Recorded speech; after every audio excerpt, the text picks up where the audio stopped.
आज काय खासमध्ये आपण तयार केलेली आहे लसणाची चटणी. उन्हाळ्याचं खाण्यापिण्याची इच्छा होत नाही, काहीतरी चटरमटर जेवणामध्ये आंबट चिंबट पाहिजे असते.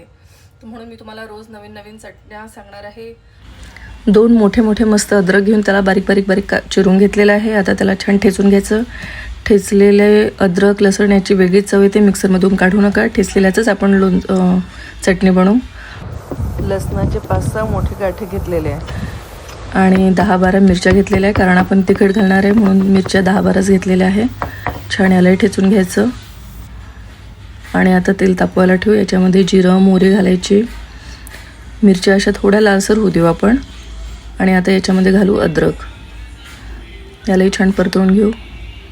आता यामध्ये घालायचं लसण.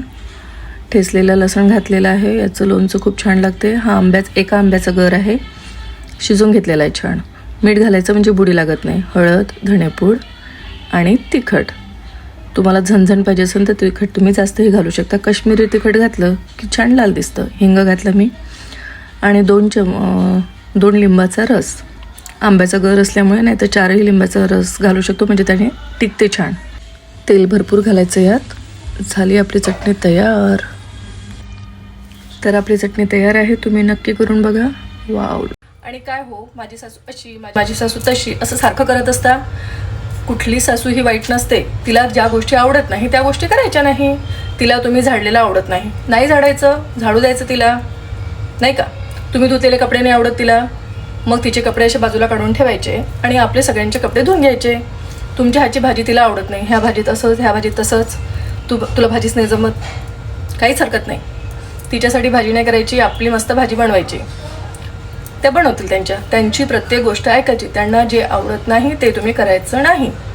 तुमचा प्रत्येक सासवा चांगल्या असतात, त्याच्यामुळे आवर्जून सांगते, तिला जे जे कामं तुमचे केलेले नाही आवडत ते तुम्ही नाही करायचे. जसं झाडू, पोछा, भाजी.